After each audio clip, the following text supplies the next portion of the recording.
Dur sayang ngapunten saestu yen dereng saged nuruti apa karepmu, tapi aja sumelan ana dina liyane bakal tak upayake mbok kepiye carane.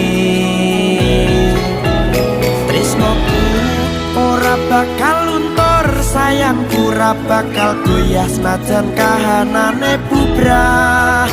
Aku bakal setia, ora mungkin mendua. Matur suwun sampun ana ngancani neng saben dina.